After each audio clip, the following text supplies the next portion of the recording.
Ahoj, já tě vítám u dnešního videa. V dnešním videu si uháčkujeme tady ty gumičky. No a já myslím, že se můžeme rovnou vrhnout na to. Takže, co budeme potřebovat? Samozřejmě nějakou přízi, je úplně jedno jakou barvu. Háček ve velikosti 4, ale záleží na tom, jakou přízi máte. Nůžky a pak samozřejmě gumičku. Je úplně jedno jakou velikost, je to jenom na vás. Takže jako první si uděláme takhle uzlík na té gumičce.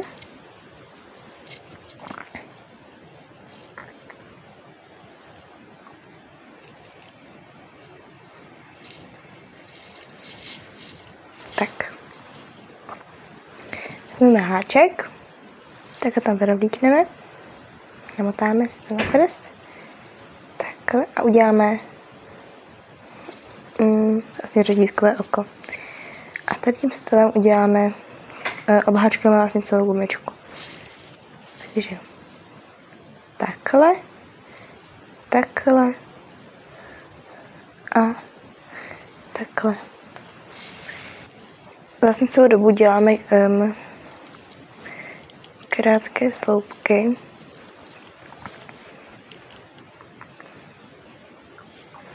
A jak jsem říkala, tak a teda celou gumičku.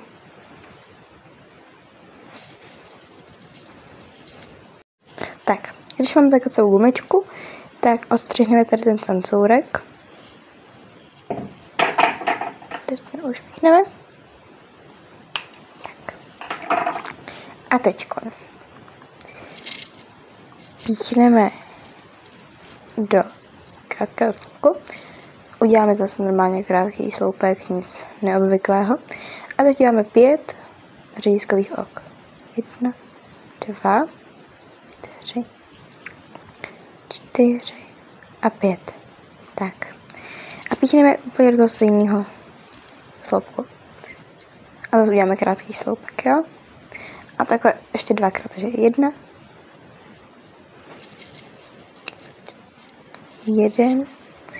2, 3, 4, 5. Zase píchneme do toho stejného sloupku. Tak a naposledy. 1,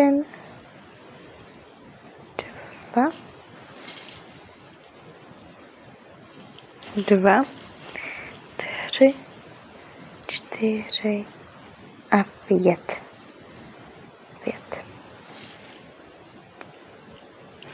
Tak a zase do toho stejného. Tak. Teď uděláme zase opět prostě 5 řetízkových ok. 1, 2, 3, 4 a 5. A teď píchneme do vedlejšího oka, takže sem.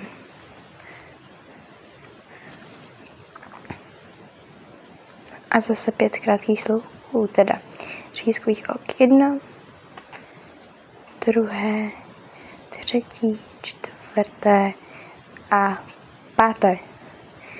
Tak. Zase do toho stejného.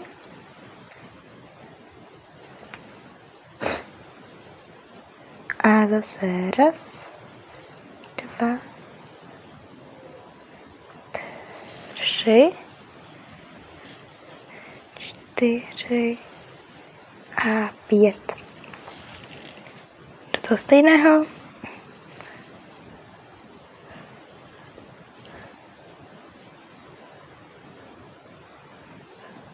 Tak, už vidíte, že nám tady vlastně vzniká tady to.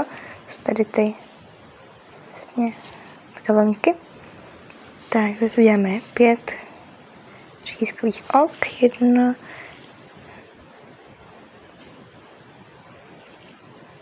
2, 3, 4, 5. Tak a zde vedlejšího.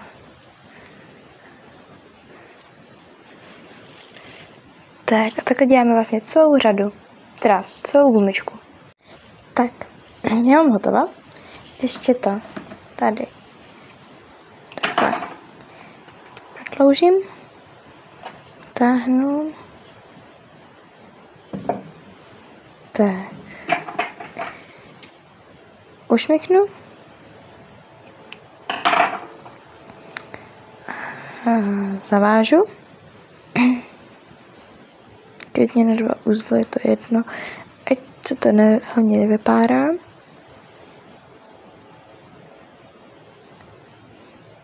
Tak, teď to ustřihnu.